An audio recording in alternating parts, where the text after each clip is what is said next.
Hi guys, I'm Shmee, hello and welcome back to the channel where today it is all about this, the AMG GT R Roadster. Now I announced the open-topped beast of the green hell was to become a future Shmee-mobile, and today I will tell you more about that, how it can sit in the garage alongside the AMG GT R Pro, but also about my spec, about when it's coming, about some of the unique things that I'm doing with it as well.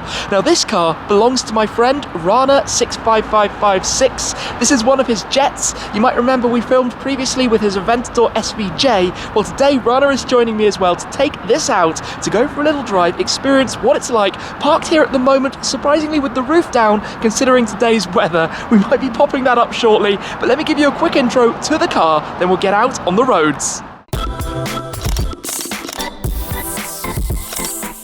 I think you guys know how much of a fan I am of the AMG GT and all of its different derivatives. Having owned my GT R Coupe for about 2 years, that was of course the first of the more hardcore versions, following from the GT and the GTS, and followed as well by the GTC. It gets very confusing with these names, but the GT R was the more hardcore, track-focused version. They nicknamed it the Beast of the Green Hell, following its development work at the Nürburgring Nordschleife. But in the 2 years, I drove around 20,000 miles, used it for practical things. I took it on a ski trip with winter tyres and some skis in the back. I went to IKEA and bought a cabinet with it. I also took it to some track days, of course, took it also around for a few laps at the Nürburgring, but then mixing in a car that you can daily drive, you can take on grand tours, but also have that much fun with, made it a pretty perfect package if you ask me. Now following the GT R, I took delivery of the Pro, one of only 750 units, a much more focused version, roll cage, harnesses, fire extinguisher, only one much firmer suspension setting, a car that's very different to drive. Then they've also launched this, the Roadster, again limited to just 750, but look at this car, look at this beast in terms of its profile and what it looks like. You have that very far towards the back seating position. Of course up front you have the 4-litre twin-turbo V8 mid-front mounted, all of the power going through a 7-speed dual-clutch gearbox to the rear axle, but for me it is about the fact that you have a folding roof along with a fixed rear spoiler. I think that look is just epic. You're sat right back towards the rear axle, you have that short, quite stumpy windscreen, and this car finished in the satin black with the yellow vinyl package that looks like the design of the GT R Pro, matching with the yellow calipers, looks mega. It makes 585 horsepower, 700 newton meters of torque, comes fitted with Sport Cup 2 rubber, which of course is the track, slightly stickier rubber, not suited to wet tarmac like we have today. We'll probably have the roof up as well because no doubt it's going to be a bit chilly, but I'm going to tell you a little bit more about the spec and the options and things that work specifically here in the UK. Basically the cars are pre-configured, you can't change all that much about them. So that means you do have a slightly funny system. They come with the performance seats, which, well, I'm probably going to be replacing those. I'll go through my spec in more detail later on, but I like the idea of having bucket seats in a convertible with a fixed rear spoiler. This configuration, the V8 grumbling away. Remember, you've got that kind of setup of 3 different exhausts back here, the one in the center and the twins on either side. But being based on the facelifted version of the AMG GT means the new headlights, new tail lights, and it means all of the updates to the interior. So the digital display for the dashboard, the larger central screen, these touchscreen controls in the center, also the updated steering wheel with additional touch panel controls, and these toggles as well. In fact, I've got the key just in my pocket for this one. You can also see GT R Roadster, one of 750. Let's just unlock it, press the button to wake up the car, press it again to turn on the ignition, and you can see here how you have the different toggles, the different driving modes, for example. To go through those, on this side you can press these buttons, turn on the exhaust if you want to have it extra loud. And in fact, given that we're parked open like this, let me just lean through and start the car up. Take a listen to this very quickly. Into life. The grumbly burble of the V8. Anyway, I will go grab Rana. I think we should take this out, go for a little drive, and have some fun. Let's climb on board then. We will be taking this out. Of course, a fairly new car, very nicely finished on the inside. Are we driving with the roof down? I think so. Should we turn air scarves on? Yes, air scarves on. Oh, we definitely don't want the, I think you've got the cold seat on there. You don't want that. Yeah, yeah. We want some heated seats, air scarf, heating on full. Yes, that's nice. Winter day with the roof down. Nobody understands why us Brits like this, but there's something about driving on a cold winter's day with a roof down, with all of the hot air blowing, and obviously with the performance seats you have the air scarf behind you which blows some hot air through. But inside here it's got the upgraded interior with the nice leather over the dashboard, the quilting you can see here on the door cards, which you couldn't get on the GT R Pro. But yeah, this thing is nice. We're in race mode at the moment. Nice noisy start, probably a little bit slippy if not careful. And one other interesting thing actually is having all of the modes here. You have the suspension control, which the Pro doesn't have. The Pro only has one basic mode, or it connects and syncs all through the different driving modes on the toggle. Lots and lots of red lights, but this thing is a beast. I'll probably put the window up.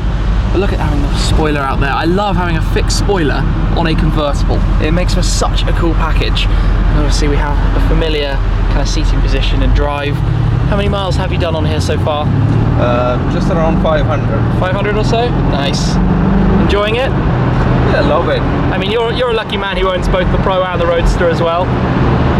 Yeah, they're very similar, but I would say the Roadster is more daily use car as opposed to Pro. And that's, I think, one of the biggest things. It's a big difference in terms of the daily ability, even though on the outset they look like basically the same cars. This just has the upgraded premium sound system. It's got a slightly softer ride. You do pop it into the more normal driving modes. It actually then gives you, call it, if you go here for example and put it into comfort suspension, it all gets a lot softer. Oh, that sounds nice in race, the downshift. Yeah, that sounds very good. It's probably quite noisy with these blowing on full and having the roof down, but that's the fun of the driving experience. That's why we do it. What do you think of the sound? I think it does need some sort of performance exhaust. Yeah. Sound could be better. Definitely. Well, obviously this car has the OPF and so forth, but I know a company at the Nürburgring who can fix that. The guys at Rentec. They do a good job of making these noisy. Imagine the sound of my coupe with the roof down in here. It would be epic. There's just something about driving in convertibles. I love the open top driving experience in a GT. I love the GTC Roadster when it came out. Will we get some downshift cracks? A few little burbles there. I know it snaps higher up the rev range, but nice.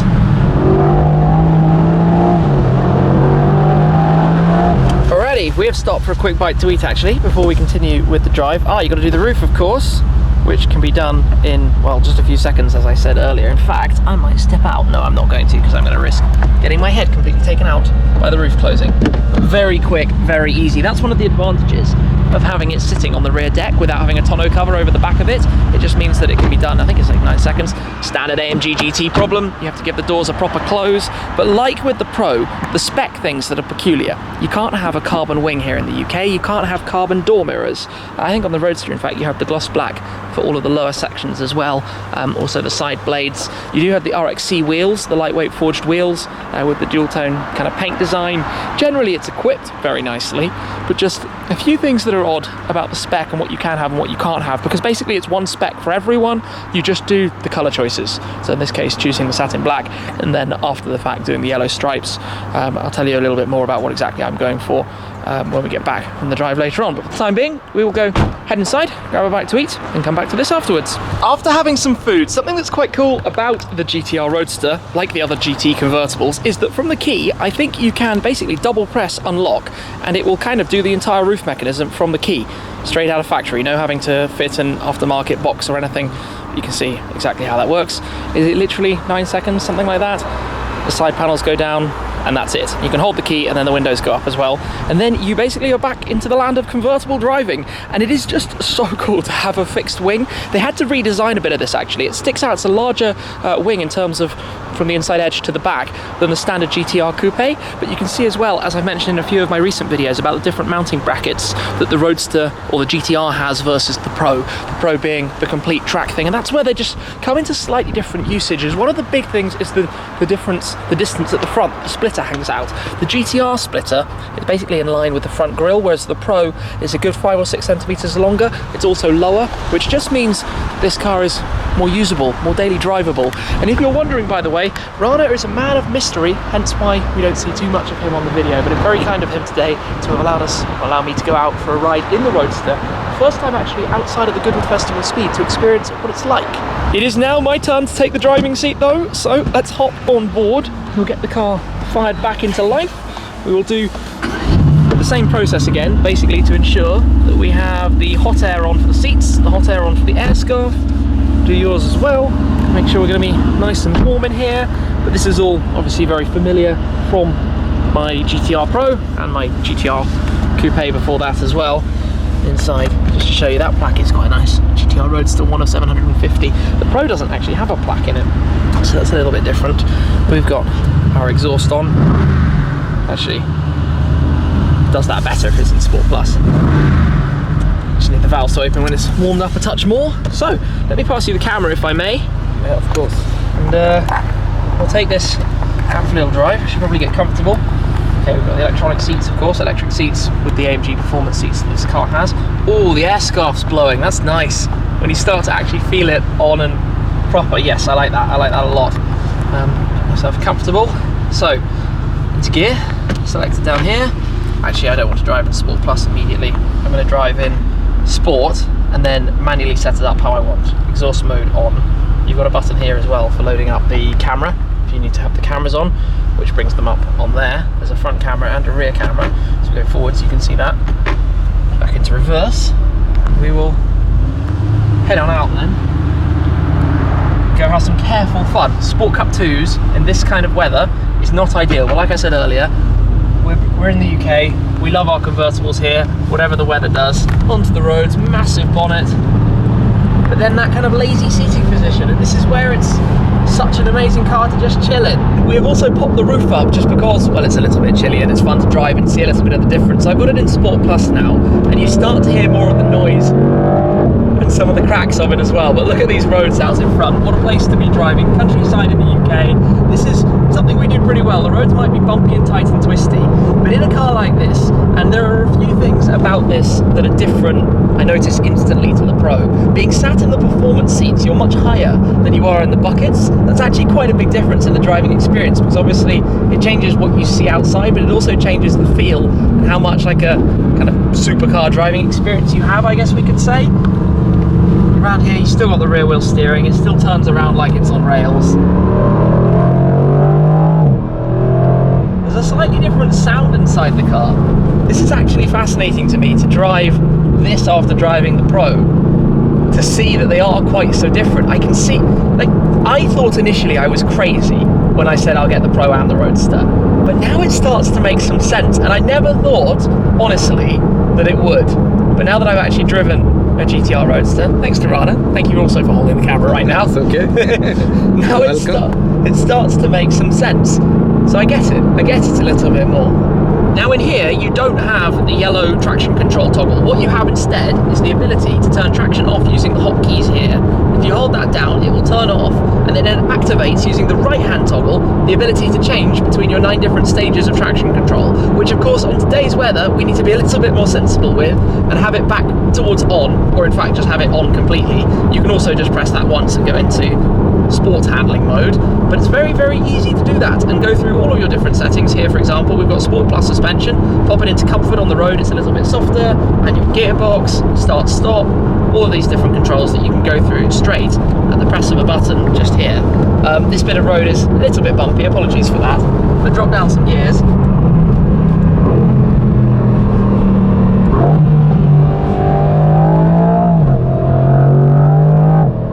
Start to hear a little bit of sound out of it as well.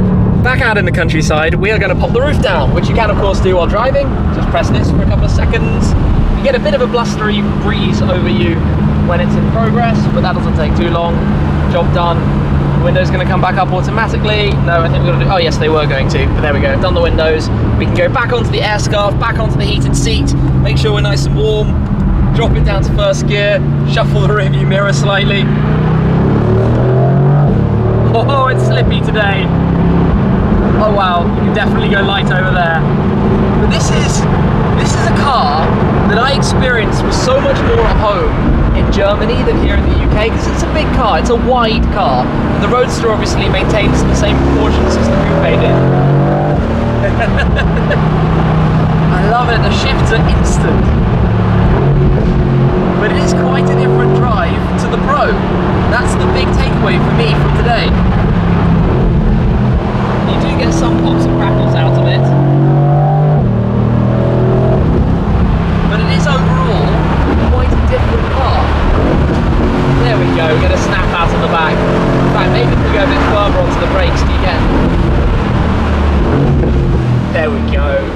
We've made it back then to where we started out earlier on today, but I still need to tell you about my spec for the GT R Roadster. It's actually only 4 o'clock in the afternoon, but at this time of year, of course, that means it's starting to get dark, but Rana's spec looks particularly good in the dim light. Those stripes, which aren't normal to have on the Roadster, stand out an awful lot. If you'd like to see more of Rana's cars, you will find his Instagram page and his new YouTube channel in the description down below. Some links to go and check them out as well. But let me tell you about what I'm going to be going for. Now, if you know my garage and the Shmeemobiles, you will know that I like my bright colours. I kind of broke that trend with the AMG GT R Coupe that I ordered black, although I did then go on to wrap it in a colour like Solar Beam Yellow.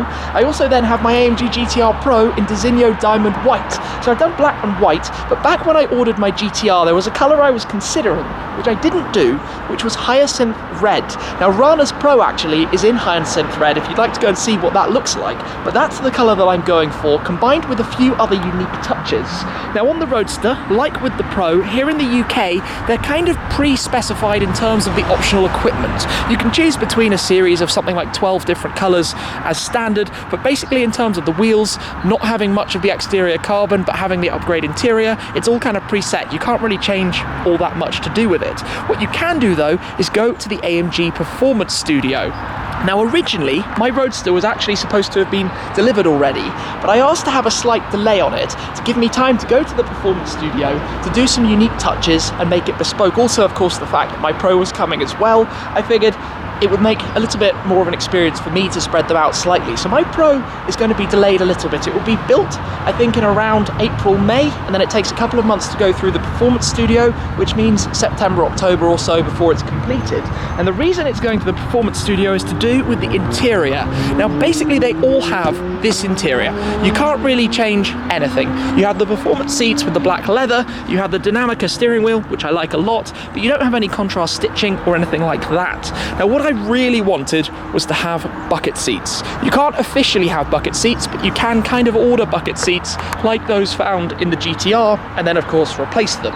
If I did this, what I wanted to do was make it match a little bit more to what you saw on the interior of the original GTR. So having Dynamica parts of the interior itself rather than it all being fully leather. So my car is going to have the Dynamica lower sections, the leather upper sections, and a few other things about the interior that make it like the GTR. For example, it will have yellow seat belts, it will have a yellow AMG embroidery on the headrests, it will have yellow stitching around the door cards and the dashboard parts, basically just tying in also to the yellow brake calipers because I'll have the steel brakes on it. You can actually opt to upgrade them to the ceramics, but I think for the road car it doesn't make quite so much sense, particularly from my experience so far on the Pro having ceramics. It's a different drive, they're a bit more grabby. Anyway, that's basically it for now. It's going to be Hyacinth Red, it's going to have a black Dynamica and leather interior, it's going to have yellow stitching, yellow contrast accents. Maybe I'll consider even doing some yellow on the exterior as well. We shall have to see. All of this does still need confirming. It's a long process going backwards and forwards. The Performance Studio is kept quite exclusive, so to have the opportunity is really cool as well to be able to do that. I'm looking forward to sharing more of the journey with you guys as well. And I think today I kind of answered my own question about the Roadster and the Pro and how that kind of makes sense, even though on the face of it, it really doesn't, especially given how much I enjoyed driving them. I mean, my GT R Coupe did, I think, 18,000 miles in a year. That tells you how much I liked it.